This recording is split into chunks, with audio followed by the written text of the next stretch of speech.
I tell people like the fourth hardest thing I've ever gone through was being held hostage in China. The third hardest thing I ever went through was my suicide attempt.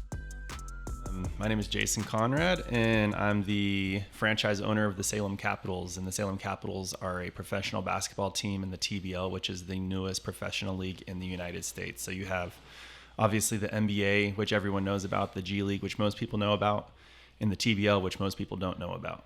And what does that stand for? TBL? The Basketball League. Oh, okay. Yeah. So the owners are Evelyn and David Magley.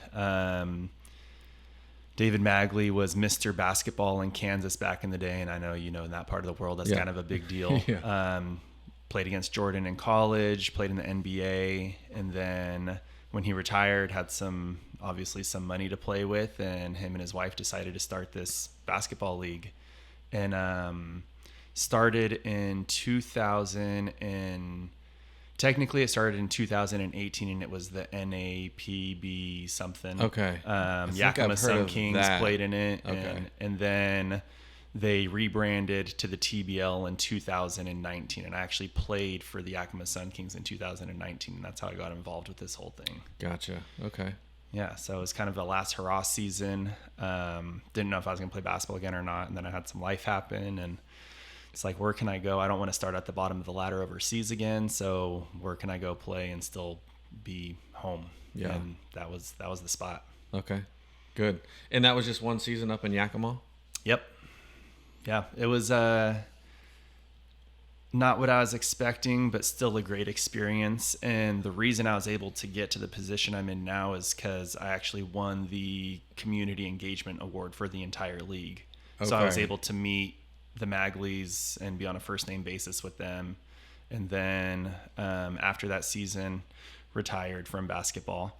Have a job. I'm an account executive for a promotional product company, which is my everyday job. Okay. That pays the bills at this point. Okay. And then I got a call from David Magley, and he's like, hey, so Paul DeBose, who used to own the San Diego team, his business partner after the season I played ended up kind of doing him dirty a little bit and stole some money from him. So he ended up closing the franchise, but still owned it. And he was from Salem originally. So he's like, hey, come meet him, come to the Armory. I had never been to Salem before. I walked in the Armory. I was like, this is a piece of crap, but there's a lot of potential here. Did my research, found out they were playing donkey basketball in there, literally with donkeys. And so I'm sure that's why the floor looked like it did. But tons of potential for the venue. So I actually got hired on as business development and community engagement when this whole thing first started, and then COVID hit.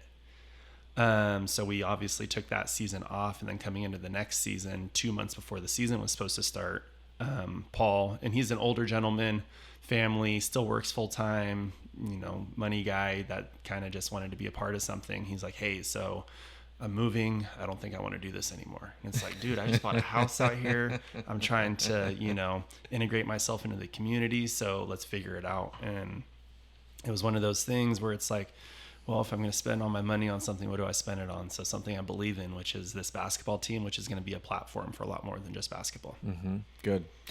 Yeah, the Armory, I've played in there before. I'm sure the Stampede used to play in there. Mm-hmm. But honestly, there is kind of that old school, like almost Hoosiers vibe with it. Just kind of goes, straight up, super and steep in the bleachers. bowl, and yes, yeah. I mean, there is a cool little vibe to it. I haven't been there since you guys have done what you've done. Mm-hmm. We'll check it out this next season. But yeah, I've been in there, but it can be a cool vibe. Oh, absolutely. I mean, tons of potential. The first thing I did was got a new floor in there. So there's a brand new floor in there. And then we set it up. I mean, my game plan was to make this all about the community and how do I navigate trying to do that and have it be so that no matter what tax bracket you're in, you're going to have the full experience. Mm-hmm. And so affordability was my first thing. So tickets, I mean, youth, senior, military are $5, general admission, $10. And we try to make it so there's something for everyone.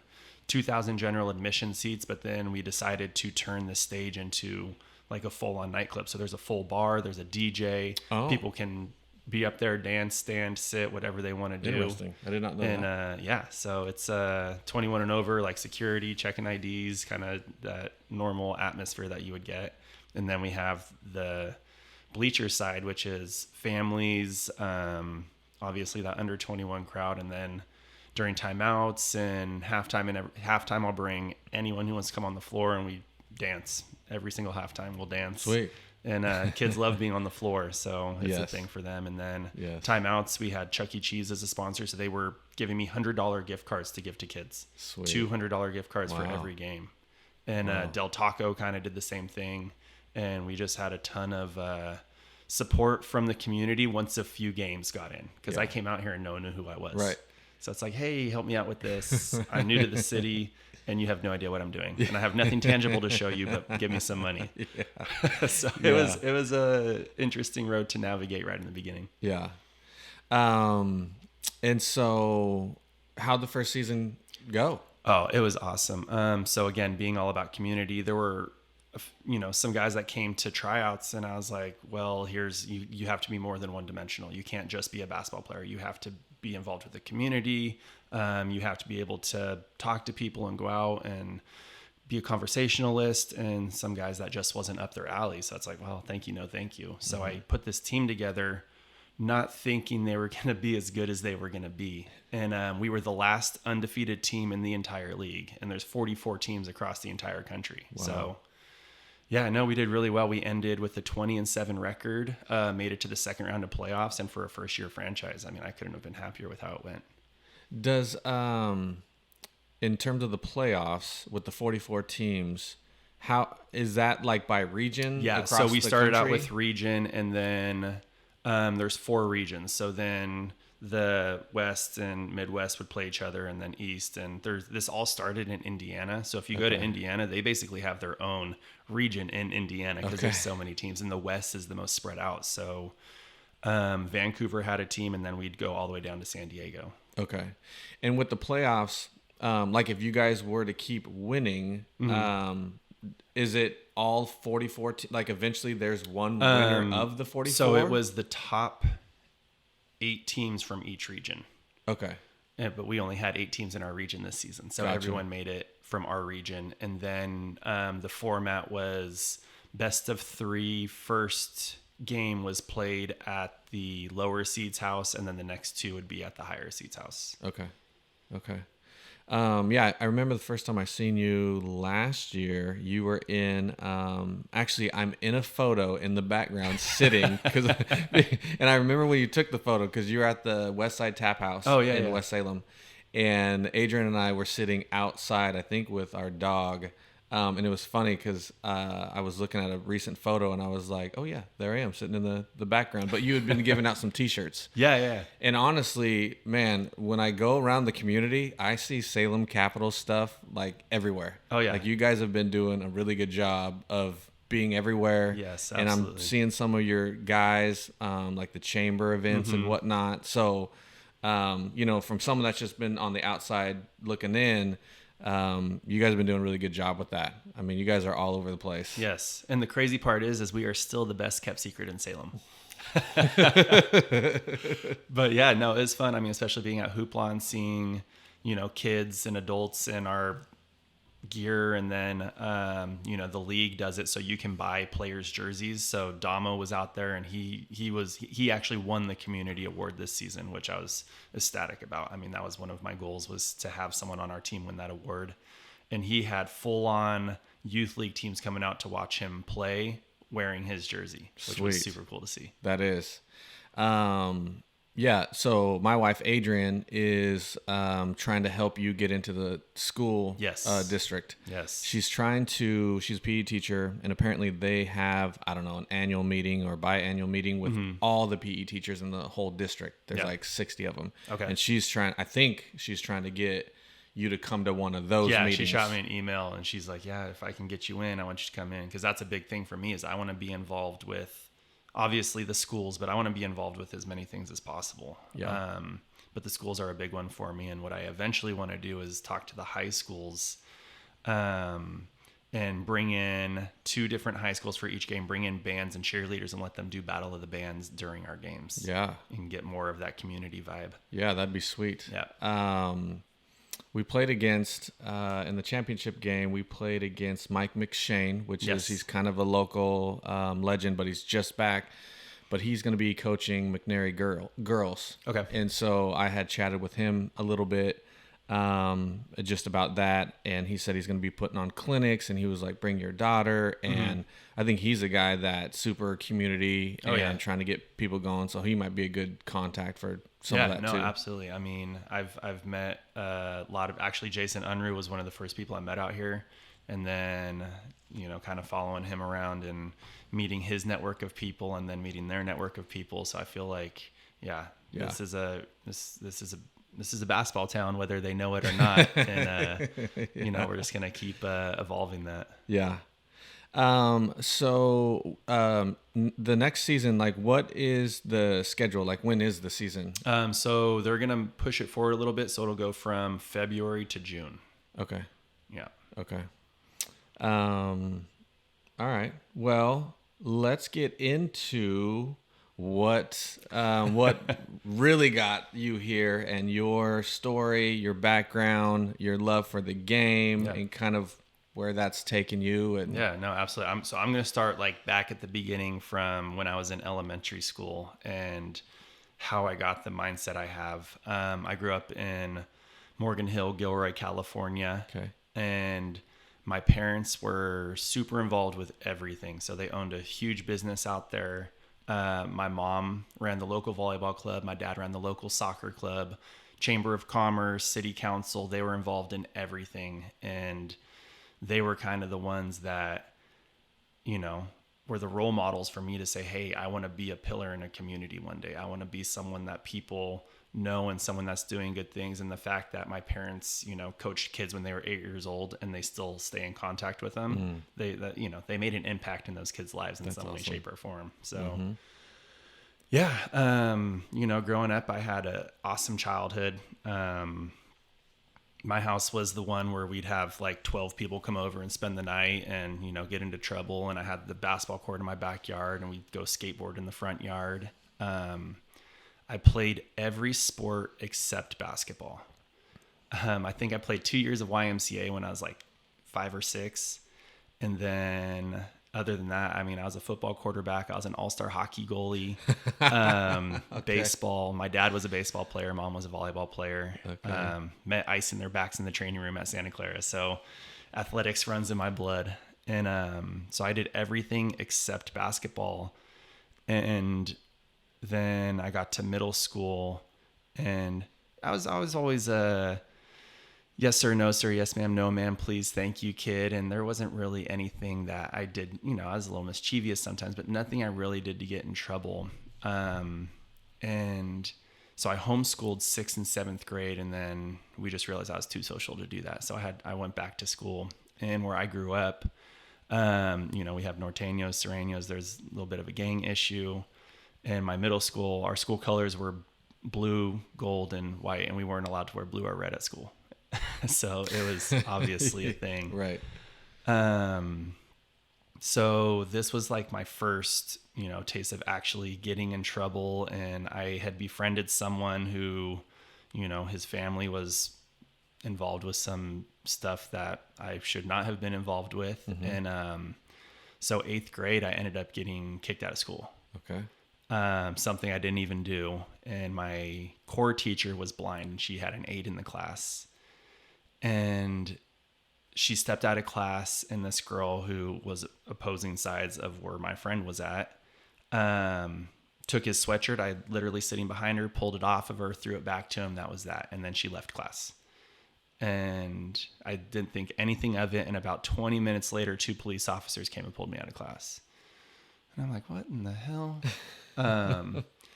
So, I'm this little skinny white kid at this point in this predominantly Hispanic community. And I was like, well, okay, we'll see what's going to happen.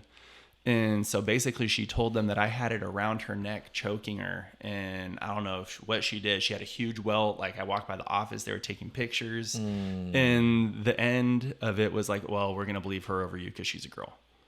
And I was like, so, you know, I was never really an angry kid. And at that point I was like, well, this is dumb. So that was halfway through my 8th grade year. And then I just decided my mom was kind of fed up with the school system. So I just took the rest of that year off. Didn't go back to school, didn't do anything. And then my best friend at that point in time, he's like, well, I was only at school because you were at school. And my parents had just expanded back into this huge warehouse for their business. And so again, they were always trusting.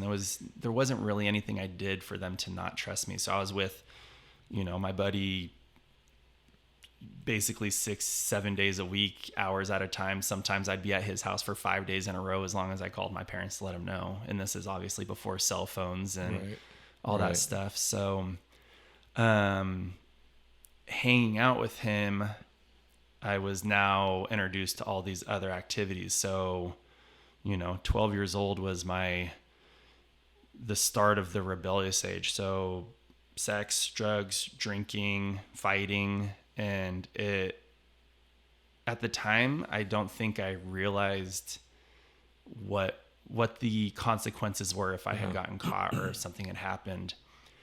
And then I remember I was skateboarding home one day and I got jumped.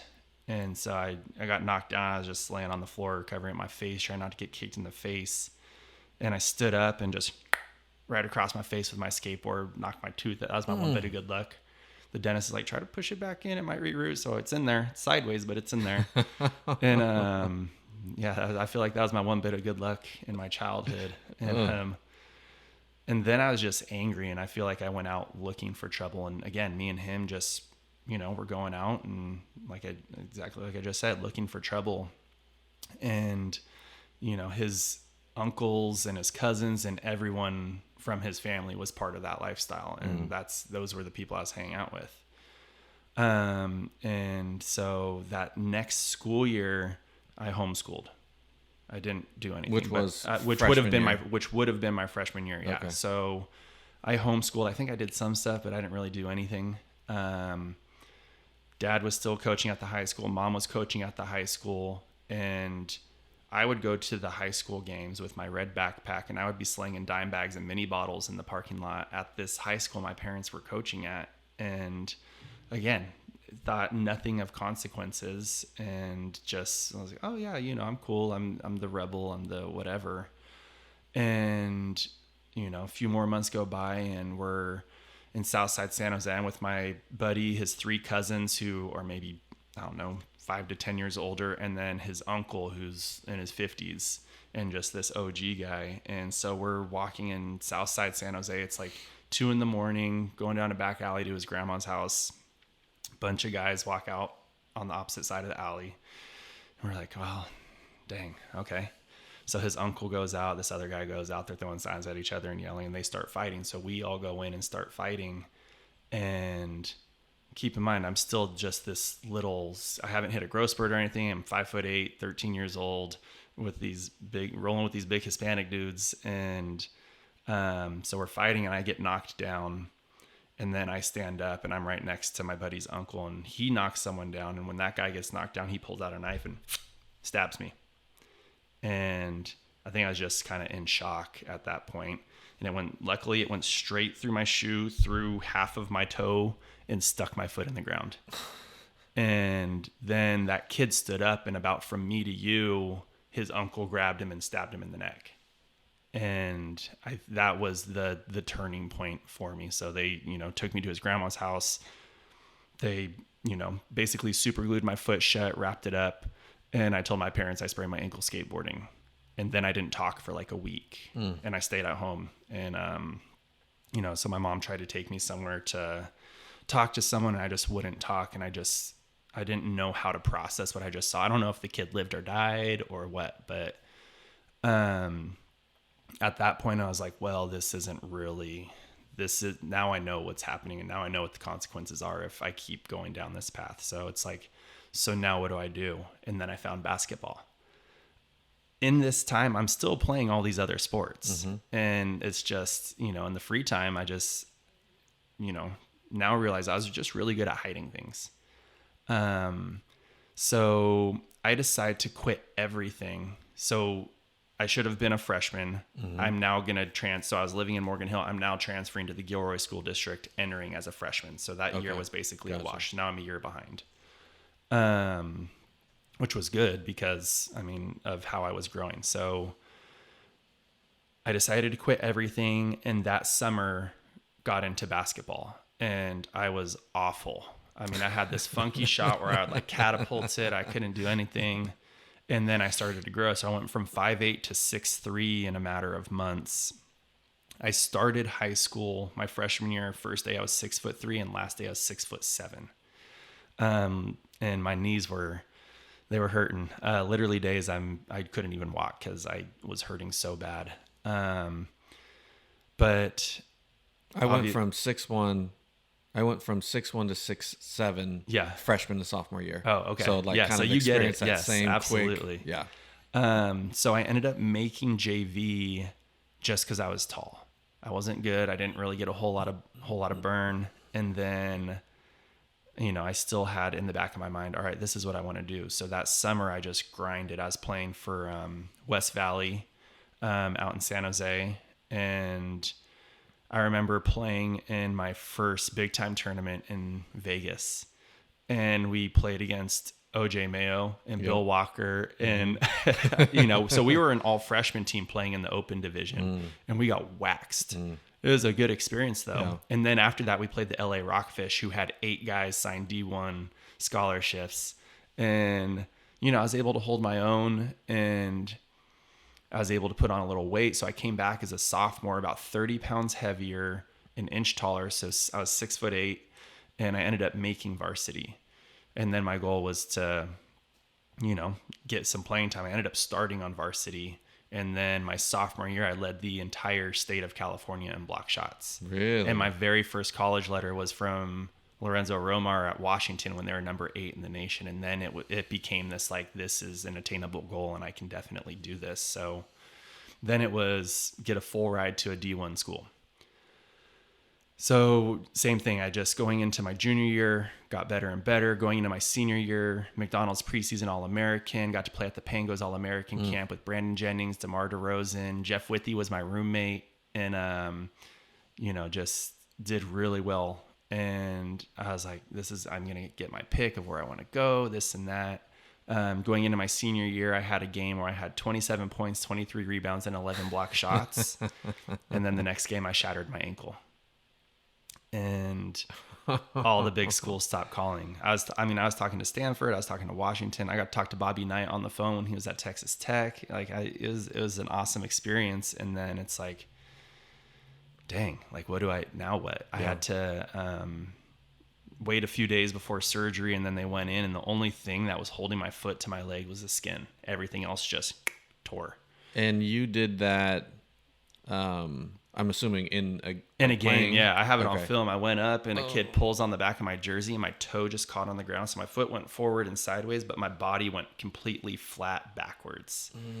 And the whole gym goes quiet, and you just hear me yell as loud as I could. And then I'm dragging myself across the floor, and it sucked. And I, at this point, was like, and so because of the severity of it, they're like, well, you got to be in a wheelchair. Like, if you put any pressure or anything, like, you're going to, like, mess up the hardware that's in there now. So I was in a wheelchair for almost 4 months. And then this is 2008. My parents still own their big business. I ended up signing with Portland State, which is how I ended up in Oregon. Okay. So they had just made it to the tournament, and they were returning a lot of their guys. You know, Jeremiah Dominguez, I'm sure, local legend out here. So I got to hoop with him, Julius Thomas, Brian Curtis. That's when they made a run. Kyle Costin. So they lost to Kansas. Yes. And then Kansas won the whole thing, beating Memphis. That's right. So I was going into a great program. Ken Bone was there at the time. Tyler Giving was the assistant. So with a month left in my senior year, 2008, market crashes, and my parents' business goes under. So we're like, we all just need a change of pace. So we all just, with a month left in my senior year, picked up and moved to Oregon. My mom had come out here with me one time for a basketball camp, and my dad had never been out here.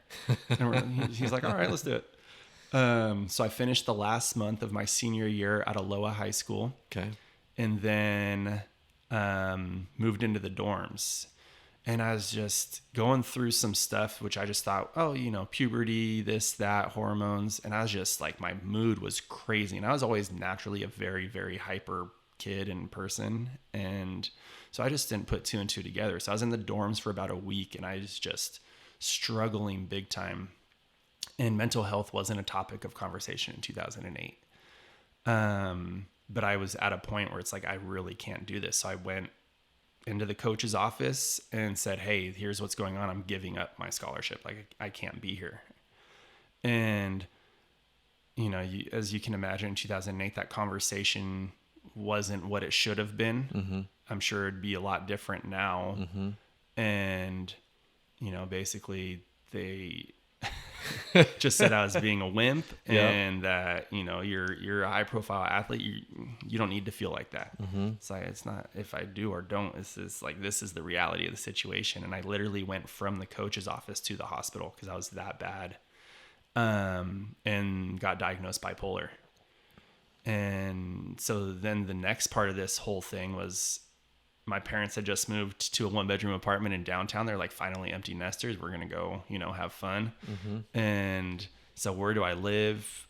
I mean, trying to navigate the medication side of it, trying to navigate the side effects. And it's like, all right, well, which side effects am I going to be the most okay with? And I was super skinny, and I was having trouble sleeping. And I found meds that they make you tired and they make you gain weight. I was like, perfect. So I ended up moving in with a friend and her family, and I had to pay rent, and her mom helped me get a job. And here I am, instead of playing basketball at Portland State, now I'm working security at Ross, having to pay rent, take the bus to and from work. And some of those habits that I had when I was younger were kind of creeping back into my life. Mm-hmm. So I had the ankle surgery, and then shortly after that found out I had a tumor in my chest that I had removed. And then I had to have another ankle surgery, and then I had my tonsils removed, and then I just had all these things going, and I was like, I don't want to take more pills than I have to. So I had this accumulation of pain pills. And so I was taking the meds for bipolar, but then I was also trying to cope in the wrong ways. And I was, you know, drinking and taking other pills and smoking and doing all this stuff, and just kind of fell back into this lifestyle that obviously was unhealthy and not helping me get anywhere. And so one of my best friends to this day, Jeremy Dirks, he was my high school history teacher and assistant basketball coach, and him and his wife basically became like second parents to me. You know, he has 2 kids. I still talk to the whole family every week, basically, since, I mean, my senior year of high school. And he called me. He's like, what are you doing? It's like, I don't know. So the pills I was taking for being bipolar, they made me gain weight real quick. I went from 210 to 280 in a matter of like 5 to 6 months. Dang. And I was still working out and doing stuff at this point, but obviously that wasn't all healthy weight. Right. And he's like, well, me and my wife, we met at Chico. Have you been to Chico before? I was like, no, I haven't. He's like, well, why don't you fly out here and we'll drive up there and I'll just show you around. And so we go up there, and at this point in time, I'm 19 years old. And it was like driving through a scene of American Pie or Van Wilder. It's like girls in bikinis playing beer pong on the front lawn while they're slip and sliding. And it's like, yes, this is where I want to go. Number one party school, man. Yeah, yeah. And I wasn't going to play basketball, though. I was like, I'm just going to go for the college experience, this and that. I ended up meeting the head coach, Greg Klink, when I was there. And, you know, just... he ended up being from my hometown. He goes, oh, well, what happened to Portland State and this and that? And I wasn't going to tell him like, oh yeah, I, you know, got diagnosed bipolar and left and had a mental breakdown. And no, I was just like, it wasn't a good fit. And so we talked to him for a little bit and basically offered me a full ride on the spot. and was like, well, if you want to come here, there's a spot waiting for you. I was like, all right, I'll get back to you. And then called him about 5 minutes later. I was like, yeah, this is what I want to do. So I just, I feel like I was a little ahead of the curve with things I was doing. I had, the tattoos, and I had the mohawk, and I was Birdman before Birdman was Birdman. It's funny because I have the wings on my arms, and so I showed up, and I was like a little punk rock kid back in the day. So my first day of freshman year at Chico, I had to live in the dorms because that was one of the stipulations of being on a full ride. And so I took the year off in between 8th grade and freshman year, and then I just took another year off between senior year and then going back to school. So I was going to be turning 21 in the dorms. And so I show up, I have a mohawk, I have my lip pierced, I have my tongue pierced, I'm all tatted up, and I was 302 pounds my first day of freshman year. But I was just big. I wasn't necessarily out of shape, but I was thick. And there was this girl and her parents standing in front of me, and they just kept like giving me the side eye, like whose dad is this standing in line behind us? And I ended up marrying her 5 years later. So yeah, me and Allison met first day of freshman year, and then we were just kind of, together from that point, and definitely would not have made it through school without her. I struggled a lot emotionally, being in school and an athlete and trying to compartmentalize between basketball and academics and social life. It was tough, and especially being in the, atmospheres that I had been in before, and just the party world. It's like, oh yeah, this is I'm right at home doing all this. Mm-hmm. But then having to wake up at 5 and go to weights and then shoot, getting shots up, and then going straight to class, and then going to lunch, and then going back to practice, and then going to class, and then going to study hall, and then getting home at 10 o'clock at night just to do it all over again. It definitely taught me a lot of discipline. And which is something as college, athletes, hoopers, I think it's easy for people that haven't had that opportunity to think like, oh, that's easy. You get to just go play a sport in college. Mm-hmm. But there's a lot more discipline and work that goes into that. It is a blessing to be able to do that. It's Absolutely. Great. But there's a lot more work. It wasn't like I was at it. a high-profile D1 school where they were doing my schoolwork for me. It was I had to actually do my schoolwork, and it was funny because going into college, I being diagnosed bipolar and I was still figuring stuff out at that point. But did you talk about that at all at that time? No. Okay. No. So you never spoke on that. No one knew anything. Coaches, players, no one knew anything. And it was rough. And so I went into school. I was like, oh, I'm going to be a psychology major with an art minor, and I want to be an art therapist and help kids that are going through things. And then I learned after that first semester that there's not a chance in hell I'm going to pass any classes in psychology. I ended up passing all like the, first year ones, but after that I was like, those were, C's, the whole C's to get degrees. No, that wasn't going to be a thing.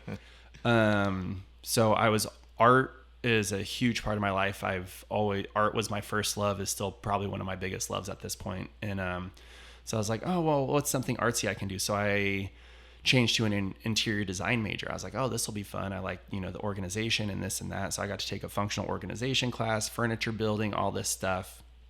And then I just didn't do my research on it. It ended up being the major with the most units required to graduate. And it's like, dude, I don't want to be here longer than I have to be. So luckily a lot of those prereqs were in line with just being a studio art major. So I ended up being a studio art major. And then when I got to my junior year, threw on an emphasis in painting, which I had a blast with. I mean, I got to take glass blowing, 3D design, obviously painting, ceramics, and which is great, but I don't think people realize how much time that takes up to be able to do that stuff. And, let me sit and watch paint dry and this and that. Right. So it was, going on road trips and having to bring my giant drawing pad with me to finish assignments and stuff. It was fun though. I loved doing it. How was that being like an artist? How was that received by the fellas, like your teammates?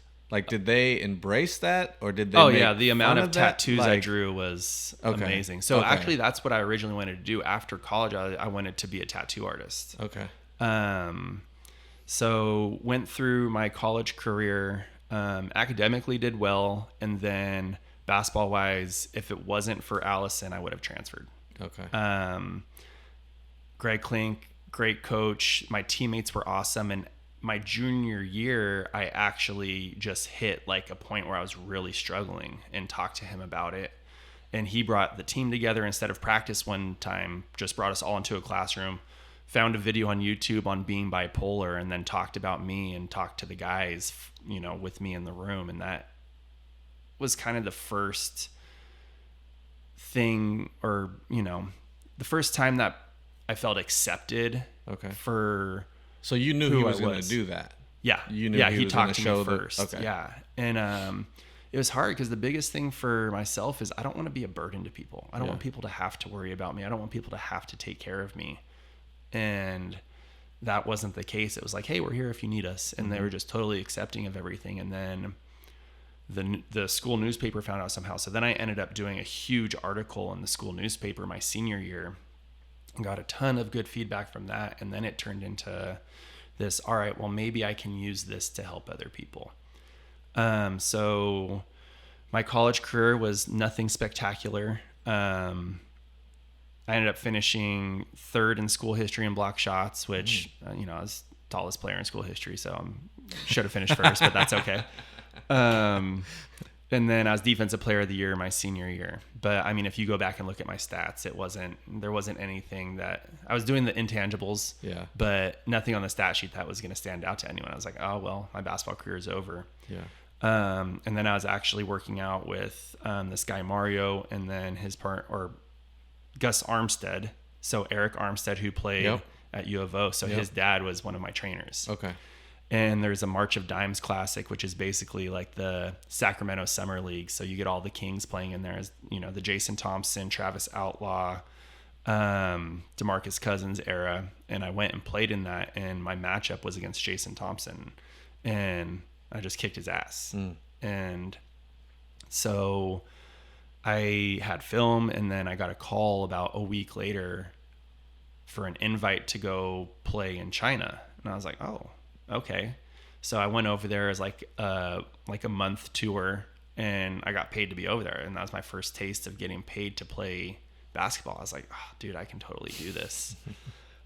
So did really well while I was over there, got back, got an agent, and then about 2 weeks later signed my first overseas contract to go play in the Netherlands, which was awesome because my mom immigrated here from the Netherlands. Okay. So I got to see where she was born, where my grandparents were born. Being an art major, one of my favorite artists is MC Escher, who's a Dutch artist. Okay. Got to go see the Van Gogh house. I was a big beer buff, so drinking beer in Rembrandt Square in Amsterdam. Had you ever been there before with your mom being from there? Okay. I had never been out of the country at this point, minus the China trip and then a cruise to Mexico when I was a kid. Okay. So me and Allison got married, and then I left right after that. And I was thinking in my head, she's going to come with me. And then she ended up staying to get her teaching credential. So I go play my first season. And at this point, it's, you know, the mental health stuff is still a big struggle for me. And I haven't really learned what to do. And I'm back and forth between different meds. And so I got over there and I was alone. I didn't really have anyone. And it was a lot of drinking Heineken and eating Nutella in my room by myself when I wasn't.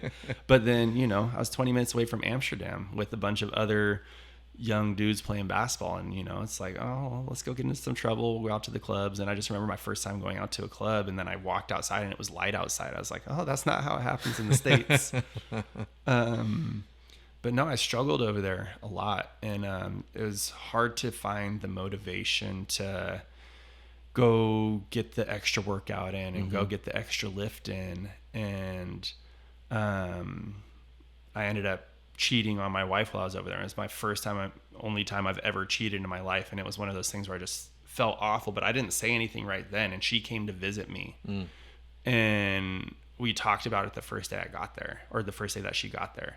And it sucked. And it was, you know, something that, you know, I just wasn't thinking, or maybe I don't know what the thought process was, but, you know, we decided to get through it. And then 3 days later found out that there were some shenanigans on her end that went on. And it's like, oh, we're just going to call it a wash. Okay.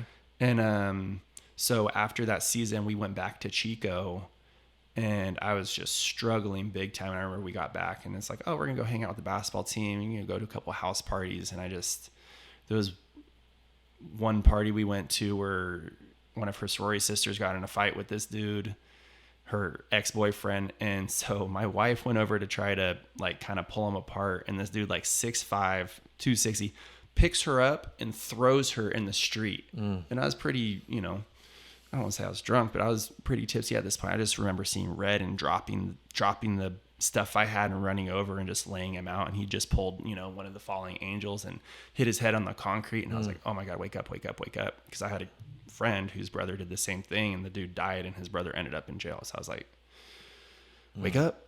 And so he woke up and he was crying, and he's like, why'd you hit me? And I was like, bro, you just threw my wife in the middle of the road. And so it's like, I got to get out of this atmosphere. It's not good. And then I just started to downward spiral and, you know, reverted back to old habits. And so I told Allison I was leaving. I was like, the best way I can protect you right now from me is for us to just not be together anymore. And so I left, and I went and moved in with my best friend's parents back home, and that downward spiral just continued. And I remember being on Facebook, and it's like our divorce wasn't even finalized, and I was flipping through and just seeing her in pictures with other guys and this and that, and it just threw me for a loop. And I was like, I'm just kind of over everything at this point. And so grabbed my art bag and I drove to my favorite childhood park, and I sent out a goodbye text, and I slit my wrists. And I was like, you know, this is going to be it. I'm just going to be done. I'm not going to have to worry about anything. And that obviously wasn't the case. Since I'm sitting here today, she still had tracking on her phone. And so they were able to track my phone and found me before I bled out. And I had to do, you know, the 72-hour hold, had to go to the hospital and get stitched up. And it was a crazy experience. It wasn't like, oh, everyone gets their own little cushy individual room. No, I was thrown in like basically a big square with some couches and chairs, and I had no beds, and I had to be in there for 72 hours with all these other people who were dealing with a lot more than I was dealing with. And it kind of put it into perspective for me a little bit. And it's, you know, it's the hardest part is I always tell people, once someone with mental health issues has a certain mindset, there's no getting them out of that mindset once their mind is made up. And it's like, dude, I really don't want to be here. So how, you know, I'm just going to lie through all these counseling sessions and try to get out of there as soon as possible. I ended up having to stay the whole time, but got out. My best friend had a little brother, so his parents were like, hey, sorry, dude, like, we love you to death, but we got to worry about him, so you got to find somewhere else. So my buddy Jeremy Dirks, him and his wife took me in, and they kind of helped me get back on my feet. And then this dialogue between me and Dirk started, just sitting in the backyard drinking a beer. And he's like, so what's going on? Like, and I was able to just talk, and he just kind of was like very nonchalant about it, which is exactly what I needed. I didn't need anyone to baby me. I didn't need anyone to try to help me unsolicited. He just kind of listened and then left it at that. And then this continued, and it's like, okay, like, I can actually talk to people. And that was the first time I really felt like I could talk to people. College, yeah, but this was the first time I really felt like I could talk to people, and it wasn't a thing that they were going to, you know, again, weren't going to baby me and weren't going to help unsolicited. So got through that year, and I mean, I think like 3 months after the suicide attempt, I left to go play in Canada in the NBL. So I flew out to Moncton, New Brunswick, right above Maine. It's like negative 24 degrees coming from California. I was like, oh, okay. And me and the coach had been talking for like a year. And, I told him, I was like, dude, I'm not a center. I'm a stretch four. I'm an outside in. And he's like, oh, yeah, no, we know exactly what we're going to do. And no, he stuck me under the basket. And it's like, and so this is the crazy part about basketball. I was averaging a double-double, had one bad game, and got sent home the next day. Really? And it's like, okay. Business. which was a blessing in disguise. I got home and then got a call from my agent. He's like, hey, so you're going to Australia, just so you know. So I went and played in Perth, Australia, which was awesome. Sweet. Definitely a 180 on the weather scale. So played there, came back, and then I went to visit my parents who were still living in Portland. And I was like, oh, I'm 23 at this point. I was like, oh, I'm going to, hop on Tinder and see what's, I'm out here. I may as well find some people to hang out with. Ended up meeting a girl. And, my therapist likes to say that she was my worry about her, so I don't have to worry about myself. So we met. She was 21, no high school diploma, had a 1-year-old, no job, lived at home, didn't have a driver's license. And I ended up just taking that next season off and, was like, oh, I don't really have to work or do much right now. I'm just going to hang out. And so I was able to talk her into going to get her GED. I taught her how to drive. She got a job and we were together for a year. And after that year, the only thing was that she was still living at home. I was like, oh, well, I'm done with what I had to do. And it was just a crazy mindset to me now that I look back at it, because I knew she was cheating on me and this and that. And I just really didn't care. It's like, here's someone I can take care of. Mm-hmm. And so we ended up breaking up. And then I was like, all right, well, on to the next one. So I went to Germany. And then after Germany, the point guard I played with out there, he's like, hey, so I'm going to go play in the street ball tour in China. Do you want to come? I was like, well, tell me more. And so he's like, basically there's a guy that runs the team and a lot of it is done on betting and the money's really good.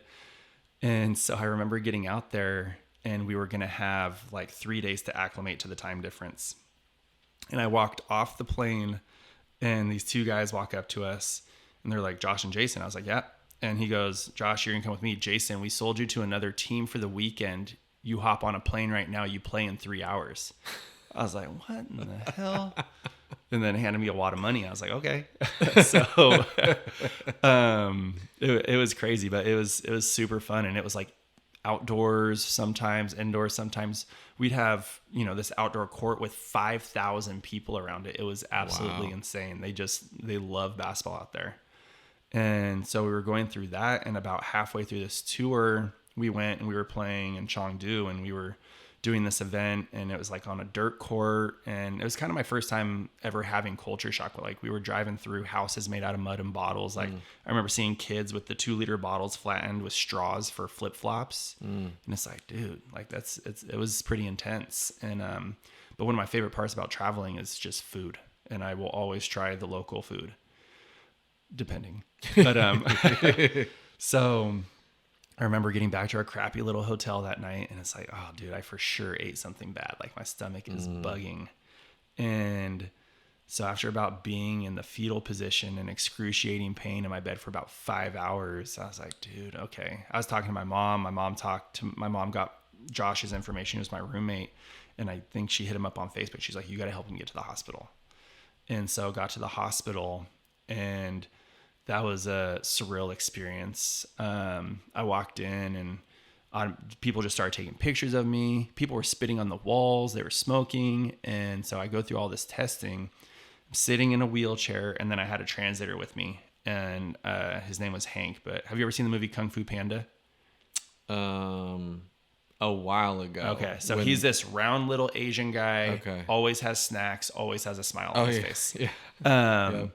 And so this surgeon walks in and he's probably like from me to this microphone straight in my face. I was like, Okay. So he's talking to the translator, and Hank turns to me and he goes, "Hey, you need surgery."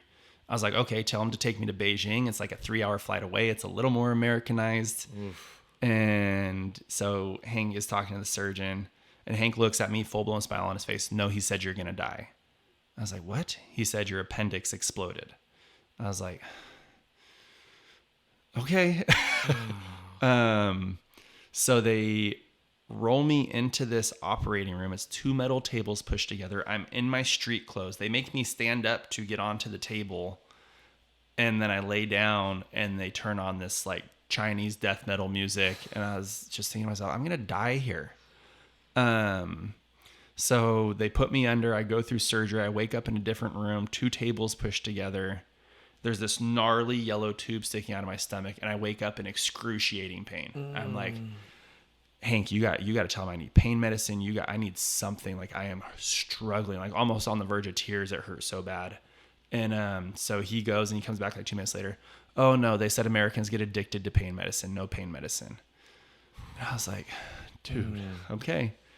So I remember just sitting in this room, and I was my own entity out there. I wasn't part of an organization. I wasn't part of an actual team. And after day 1, they're like, "All right, well, we got to go."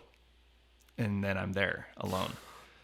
And I was like, okay. So now there's the language barrier and everything's monitored over there. And I couldn't find an app that they were allowed to have on their phones.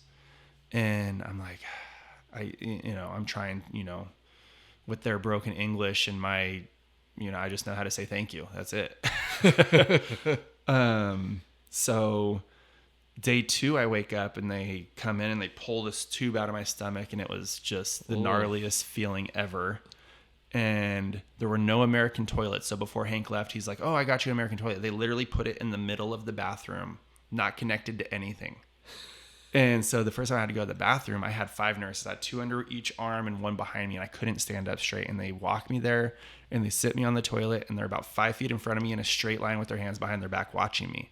I was like, I guess it's going down like this. Okay. So I go to the bathroom and I go to clean myself up, and they're like, no, no, no, no, no. And they come over and clean me up. I was like, okay, this isn't half bad. And I go wash my hands. They get me back to bed, and they walk out and lock the door behind them. And I was like, okay. And then the power kept going out. Oh. There were no computers. And so from the point they left to the next point I saw a live human was 18 hours. It was, yeah. And so that night a nurse walks in. I'm like, leave. And she's like, "Oh, no, cash." I was like, "Well, I don't got, what are you doing here? Let me pull $40,000 out of my pocket to pay for this surgery. I don't have cash. Here's what I have." And I pulled it out and laid it on the table. No, cash. I was like, okay. So day 3 rolls around, and this nurse comes in at like 5 a.m. and she's like, here, and hands me a newspaper in English. And I'm like, okay, well, here's something to do. So I'm flipping through, and one of the headliners is Chinese black market organ trade becomes $1 billion industry. And then at that point, I'm like, what is my surgery supposed to look like? And so my buddy's wife, her best friend is a nurse, and so I hit them up. I'm like, hey, like what are the? And so it's usually like an incision on your right side, or like the microscopic where it's the 3 dots. No, I have 1, 2, 3, 4. I have nothing on my right side, and so now I'm freaking out. And so I'm trying to call the embassy. I'm trying to talk to anyone. Like, I'm sure I had family members that were about to hop on a plane and come find me and get me. So day 4 rolls around. I'm like, how do I leave? And still same thing, translating issue. Nothing. Day 5, same thing. Day 6, same. She comes in at like 6 and we're here. Shows me an app on her phone. So I'm just flipping through thinking, oh my God, I hope. And it's there. So I'm able to get this same app. And so we're talking, and I'm like, how do I leave? And she goes, same thing, cash, must pay cash. I was like, I understand that. How much do I need to pay you to leave so I can try to get the money to pay you? No, can't leave, only cash. I was like, I understand that.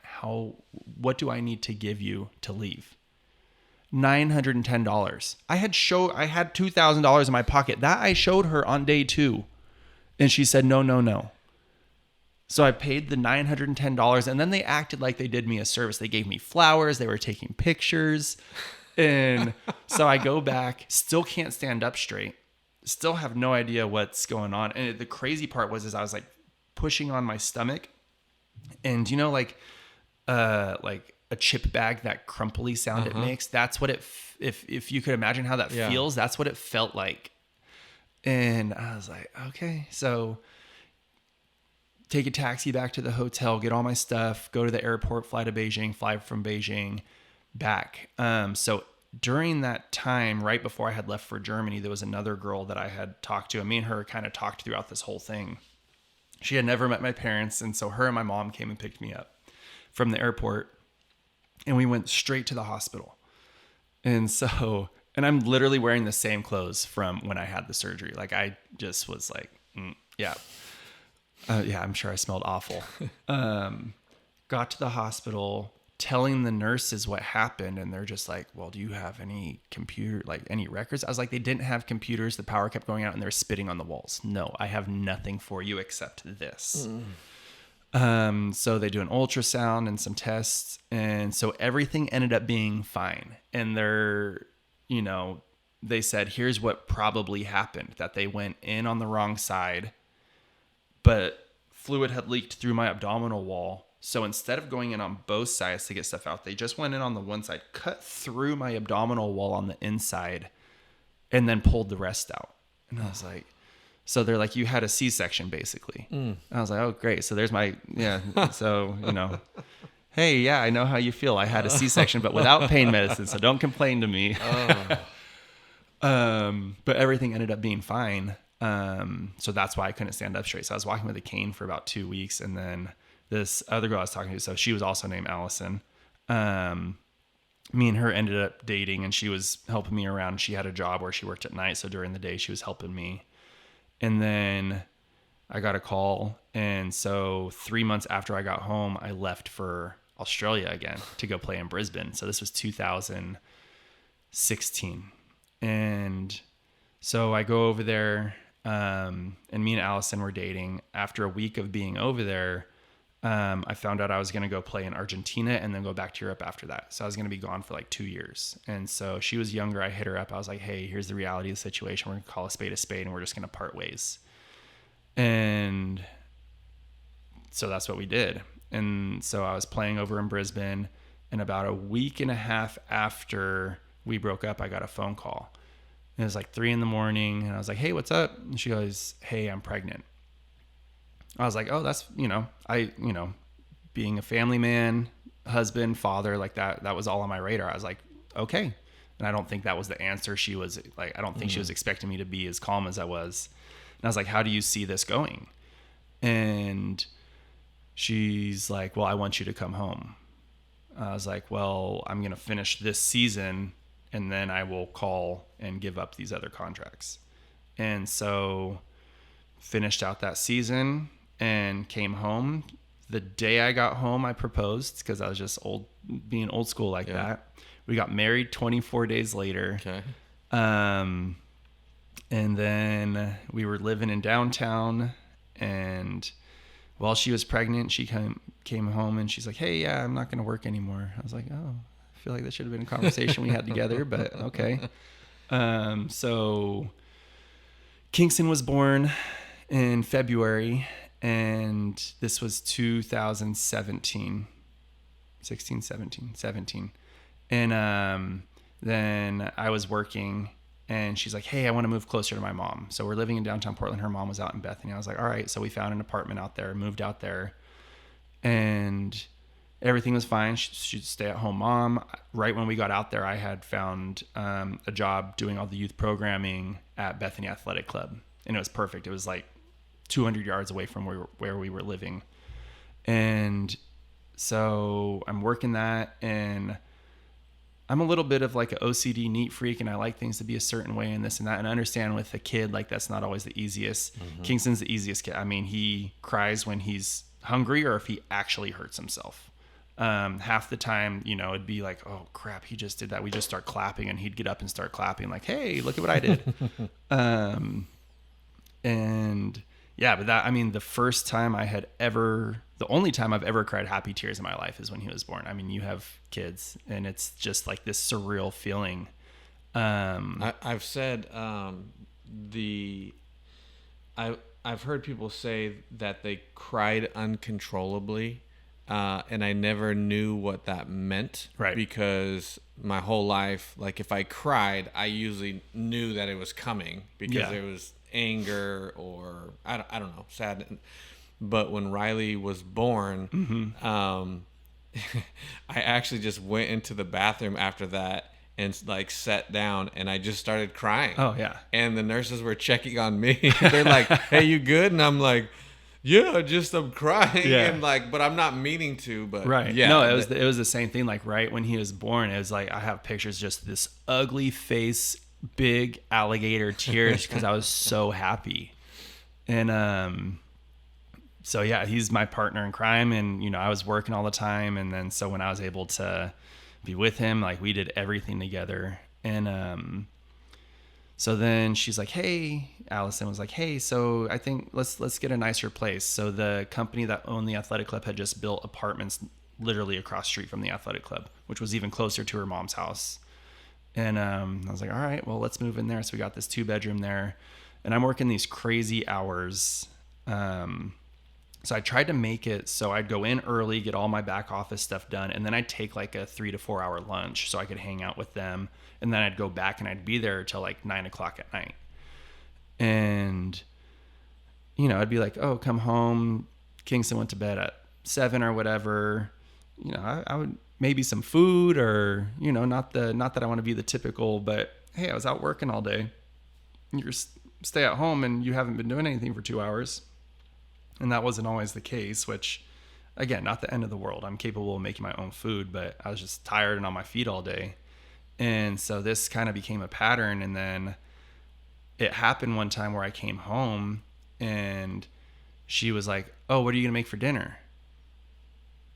And that was just kind of the straw that broke the camel's back. I was like, "You got to go stay with your mom. Like, I'm going to have a nervous breakdown." So let me rewind a little bit. So 2016, when I got back, the meds for me being bipolar, I just couldn't find a good balance of anything. And I just had to make a choice to go cold turkey and promise myself that I would only use healthy and productive coping. No drugs, no drinking, no things I shouldn't be doing. And so from that point till now, I've been able to do that. Okay. And so with this whole mental health journey, I'll get late into it after I get through this story, but that's now what I want to do. That's basketball is helping me build a platform for the mental health stuff. But so I told her, "You got to go stay with your mom.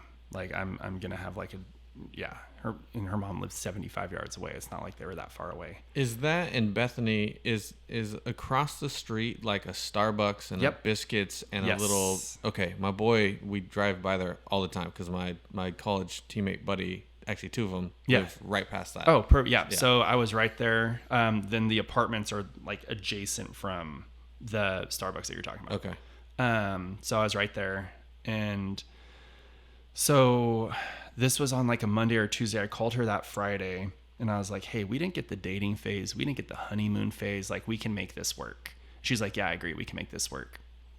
So I go to work that day. I'm all happy. Like, yeah, we figured it out. And she called me and she's like, "Hey, do you want to meet me at Starbucks for lunch?" I was like, "Yeah, that's fine." So I walk over there and she just kind of has this distraught look on her face. And I'm like, "Dude, like, if you don't want to get back together, then just tell me, but there's no sense in us trying to force anything, right?" Yeah. And she looks at me and goes, "He's not your son." And I'm like, "Fuck you." Like, I didn't say anything. I just gave her a hug and walked away. I didn't say anything. I was just like in denial. And it's like, he's a giant. Like, and you know, there's not a chance he's not mine. He's 2 years old now. Like, yeah. So you're gonna come out and tell me 2 years later after. And so in this in between time, I had gotten a call from an agent. "Hey, someone's passport fell through. I have a job for you in the Philippines, $18,000 a month." It's like, and I talked to her and she's like, no, I want you to stay home. It's like, okay. And then there's just, paying off some of her debt. I bought her a car. There was just a lot of stuff that went on. And then, supporting her and Kingston and doing all this stuff. And so it's like, not a chance I did all this and he's not mine. And then that night reality kind of set in. It's like, okay. So the next day went and did the paternity test, and 24 hours later found out he wasn't mine. And I tell people, I honestly believe that if I didn't go through the suicide attempt, and if I didn't go through this, being held hostage in China, and if I didn't go through some of this other stuff, there's not a chance in hell I would have lived through this and knew how to navigate going through this. And okay, so he's not mine. So then the question is, whose son is he? Mm-hmm. He ended up being my friend's son. And I found out they both knew the entire time. And it just fucking ripped me apart. And I didn't know what to do. And I was literally calling people I hadn't talked to in like 15 years because I didn't know what to do. And I was like, hey, here, I'd call them and I'd automatically start crying just talking about it. And they're like, dude, like, hey, what have you been up to? Like, and I'm sure it was just awkward for a lot of people. It's like, that was my, like, maybe someone's going to have the answer for me. And it was a struggle. And then, so he didn't want anything to do with him. And so I was at a point where I was like, okay, well, I'm still dad. And so we were going through the divorce and this and that. And it's like, okay, I'll pay child support. I'll do this. I'll do that. What do I have to do to keep him in my life? And so, we were going through financials and child support and this and that. And it's like, dude, I'm going to do whatever you need me to do. Like, I'll be broke. I'll be poor. I'll be whatever. How do I keep him in my life? And then I was at work one day and she called me and tried to explain how this was all my fault. And I just I didn't know at that point what to do. I talked to my family a lot, and I told them, I was like, I will never be happy. I will never be a happy person with her in my life. And so, I always put things in, I tell people like the fourth hardest thing I've ever gone through was being held hostage in China. The third hardest thing I ever went through was my suicide attempt. The second hardest thing I ever went through was finding out that he wasn't mine. And the first hardest thing I've ever gone through was saying goodbye. And I had to make that choice for myself to remove myself from that situation. It was like, he's 2 years old. He's not going to remember me. And they can go on living their lives, and I'm going to go on living my life.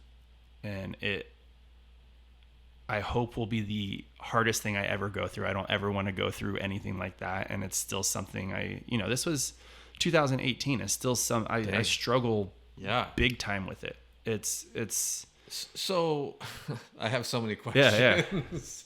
Yeah. You said your friend, are you still, is that an ex-friend now? Oh yeah. I'm assuming. So I haven't seen him since then. And I swear one of my biggest fears is what my reaction would be if I did see him. Did you talk to him at all during, because I wanted to know if he was gonna, if he wanted to be involved, and so that's how I found out. And so she never said anything for those first few years. Nope. Because he wasn't interested in being a dad. That's what I'm assuming. He was at our wedding. We were hanging out with, and the thing is he had a girlfriend the whole time too. And it's like, so I didn't even put two and two together. And I was just, in disbelief when I found out. Yeah. And so. Why do you think she told you? Guilt? I don't know. All the time and money and everything that, I was trying to support her with and do. And I don't know, maybe that time with her mom for that week, she was able to talk to her mom about, I don't know who else she told. I just know that they both knew. So there's not many situations I can think of that are more hurtful than right. that. No, and so no, it's wow. it's I mean, you know, to have a kid, have a family one day, and then the next day literally have nothing. And so the hard part is I was still living in the apartment, and her mom was 75 yards away, which is who she was living with. And it's like, I'd see them every once in a while, and it's like, I can't do this. So about 4 or 5 months went by, and I was like, oh, I'm going to, you know, hop on dating app and just try to find, you know, someone to hang out with, keep my mind off of things. And so I ended up finding, me and this girl matched, and it's like, she is an ex-college basketball player, 5'11", doctor, like, and in the back of my head, it's like, I've never been with anyone I didn't have to take care of. And so here's someone like grown woman, independent, like doesn't need me for anything, but would choose to want to hang out with me in that. So me and her met up, and I mean, we just hit it off right away. And so after about like a month, she's like, hey, so why don't you just go back and play basketball? And I was like, well, I don't want to have to climb the ladder again. Like, now I've been out of it for a couple of years, and I just don't want to do that. And she goes, well, is there anything in this area? And 2 days before me and her had this conversation, my buddy Dirk hit me up. He's like, hey, did you hear about the new league in the United States called the TBL? And so I looked up the map. There was only 10 teams, and there was a team in Yakima, Washington. So I called them on a Thursday, and I was like, hey, are you guys going to do any kind of like open tryout, or how does this work? Oh yeah, we're going to have one tryout. It's this Saturday. It's like, dude, I haven't played competitively like that in over 2 years. And it's like, well, here we go. So me and her drove up to Yakima, stayed the night, and then the tryout started, I think, at like 7:30 or 8 that morning. And I knew some of the guys out there. And so there's a guy named Tyrell Mack. He's like 6'7", super bouncy. And I was like, all right, so we're doing 3-on-2, 2-on-1. And it's the first possession. I come up on the left wing, and I go up and I go up and I go up, and I just dunk it right on top of him. And it kind of set the tone for the entire tryout. And I mean, I wasn't in bad shape because I was working at an athletic club, but I wasn't in basketball shape. Right. And you have to play basketball to yes, get into absolutely. basketball. There's no other way to do it. And I was running all the youth programs. So I was playing basketball, but my biggest obstacle was not stepping on kids while I was playing. But that kind of set the tone for the whole tryout. And halfway through the tryout, the coach came up to me. He's like, are you going to be ready for training camp? I was like, absolutely. So I was super excited, came back, quit my job. And then training camp was starting right after Christmas. So me and the girl that I was with, I went back. She was from Missouri, so I went with her to spend Christmas with her family in Missouri. Flew back. I got back. My parents picked both of us up, brought their car and my car. I left straight from the airport and went to Yakima for training camp. And then I got there and found out, so they were the NAPB whatever the year before, and had won. So I found out they were returning an entire championship team. Ronaldo Major, who to this day is still the all-time leading scorer of the G League, is on that team. Smush Parker played for that team. Okay. Mac Koshwal, who played for the 76ers, is on that team.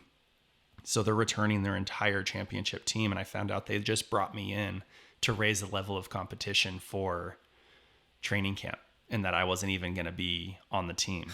It's like, dude, I just quit my job. I just crap, what do I do now? So it was just one of those, I'm just going to balls to the walls. And I ended up sending their backup center home, and I took his spot on the team. So I got to play. And from a basketball experience, horrible. Like, our coach, I don't know if he played favorites or what, but we had our starting center who I was playing half the minutes with the same averages as him in the beginning.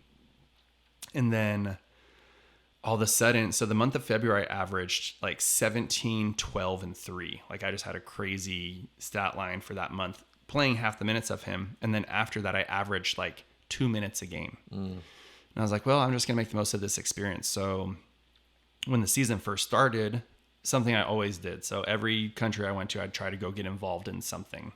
And so I went to the school district, found out that all their after school funding had been cut on the reservation. And I was like, hey, can I come in and do an after school art program? So I talked with some teachers and principal, and they're like, yeah, that'd be great. So I show up my first day, and I was hoping to have between like 15 and 20 kids. So it'd be fun, interactive. And I walk through, and I had 97 kids. And I was like, oh, okay. And by the end of it, I had over 150. It ended up being the largest free after school art program in the entire state of Washington. Like NBC News came out and did a thing. And so that definitely made my time there worth it. And I, due to that, won the Spirit of the Game Award, which is whoever was most involved with their community. And then, one thing led to another. I retired after that season. My parents have a big promotional products company out here called 1525. So after that season, I got hired on as their account executive, and that's what I was doing. And then we get back to the beginning of the story where I met Paul DeBose. He ended up leaving. I bought the team, and yeah, so I always, when I tell my story, it's like if I didn't go through all the struggle and have all that adversity, I wouldn't be right where I am today. Mm-hmm. And where I am today is exactly where I want to be. Mm-hmm. So it was a whirlwind of a journey. I don't know to if get anyone's here. ever going to top that story sitting in that chair.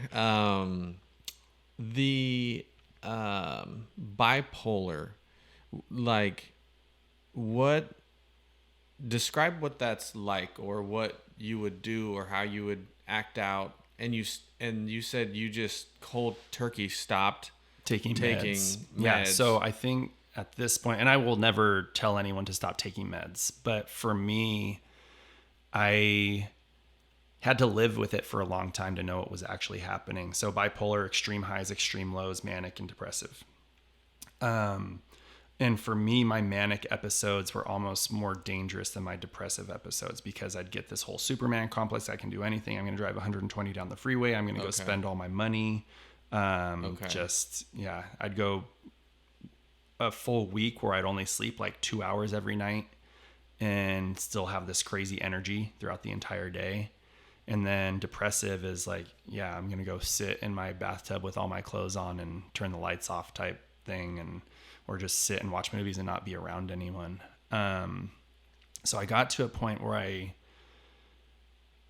could physically feel when I was going to hit a high or when I was going to hit a low. And now there's like a pattern to it. And so I have my circle of friends that I call, and they're different. I mean, some of them are the same, but different groups for when I'm going to have a manic episode and when I'm going to have a depressive episode. And I have all my things in place. So art and poetry are huge, huge outlets for me. And I got to this point where I was able to write things out instead of act them out. And so, I mean, if you ever read some of my poetry, you can see that it starts out super dark. Okay. And then at some point I'm starting to figure it out. And then it ends kind of on an upswing. Like, okay, I'm going to be able to get through things. Okay.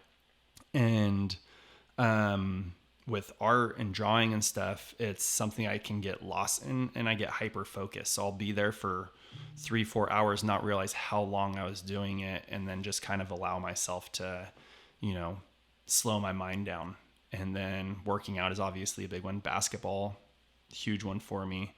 Cooking was a huge one, to go out and just buy whatever and make myself a nice meal and take the time to do it. And yeah, so something that I want to do with this basketball team is promote mental health awareness. And my goal is to help create this platform for people that are struggling with mental health. And mental health isn't like a diagnosed thing. Mental health is a world, everyone thing. Mm-hmm. And try to help people find healthy and productive ways of coping, because I found all the wrong ways to cope. But in return, I found all the right ways. And I want to try to eliminate the wrong ways so people can just start with the right things. And I mean, anyone from kids to adults. And I think that's probably the most important part of me telling the full story, because, I was at a point where I was ready for it to be over and this and that. And, I might not have helped as many people on the scale that I want to help on, but I've made a difference in some lives. Mm-hmm. And due to that, it makes it all worth it. Mm-hmm. So, yeah, that's, it's always interesting when I'm talking to people and I'm trying to get at like what really drives them. Like, why do they really do what they do? And it's almost always like there's this other thing that's driving it. Right. You love basketball, but really you're trying to use that as a vehicle, to promote, what seems to be like the real passion, which is Yes. to talk about the mental health awareness. Yes, absolutely. And that kind of stuff, which, like you said, is like everywhere. Yeah. Everywhere. I mean, I don't know who hasn't Right. dealt with some kind of. Well, and especially now with COVID and everything. And so before I purchased the basketball team, I was training for a run. And so I'm giving myself 5 years now. So now 4 years, but I'm going to run from Boston back to Salem. So Highway 20 stretches from Boston to Newport, Oregon, longest running highway in the United States. Yeah, isn't there a sign that says like Boston a million miles away, whatever it is? So it's like 3,400 miles, and I'm going to try to do it in 134 days or less because that was the average suicide rate in 2020, the COVID year.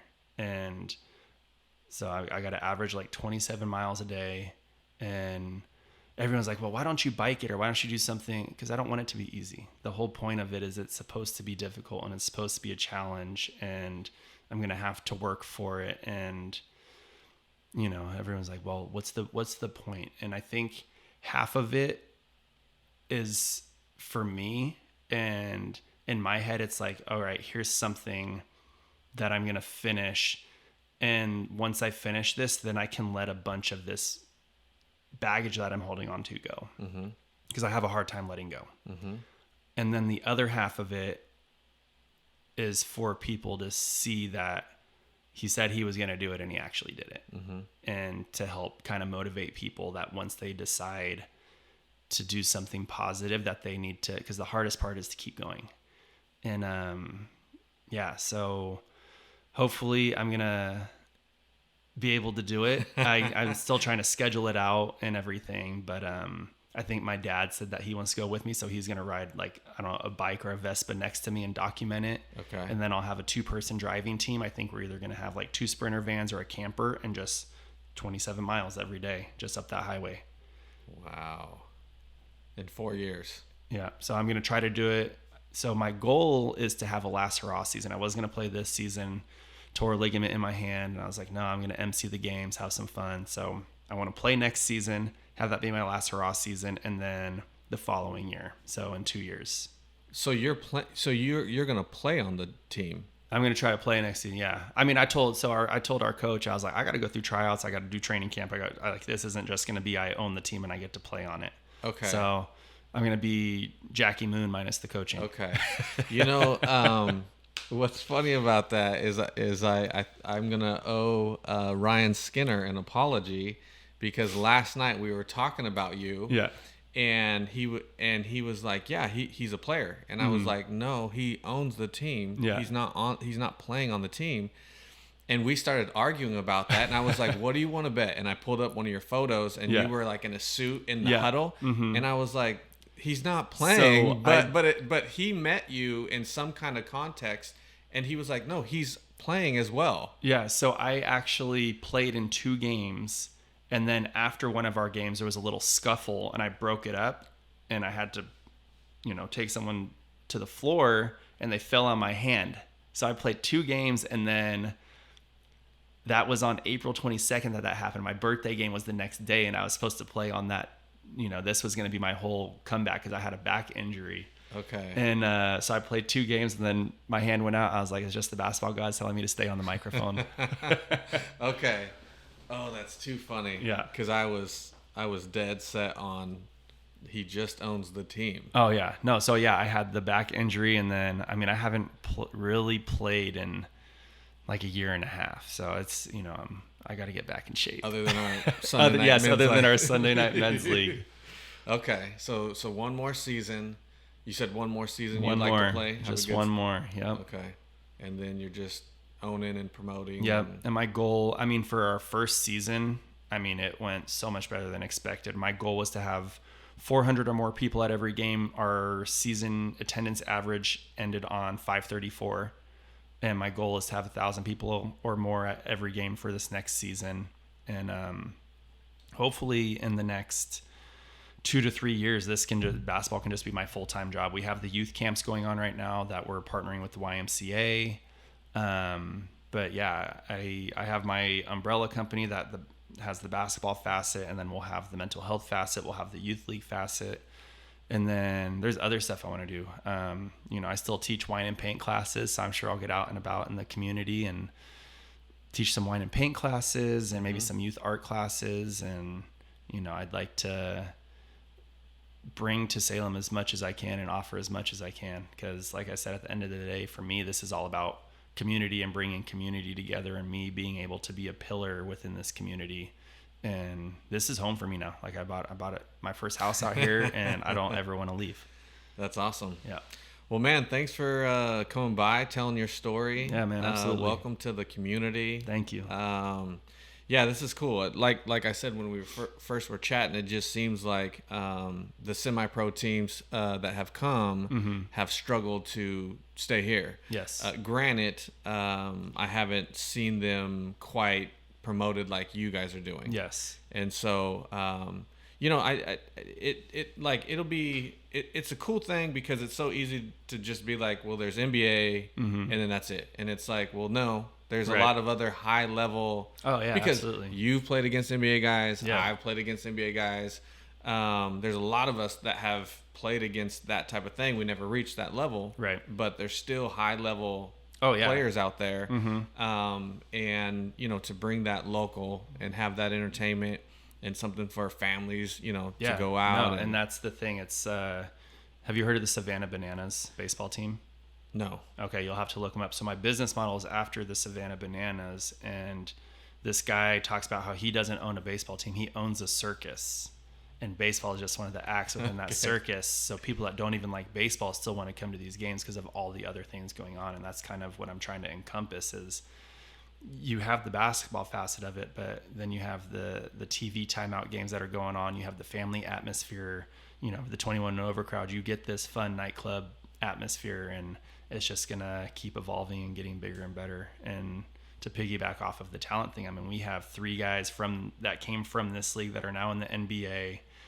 We have 27 guys that are in the G League, and we have over 500 guys that have made it overseas. So yeah, that's awesome. It's doing exactly what it's supposed to do. Yeah, that's awesome.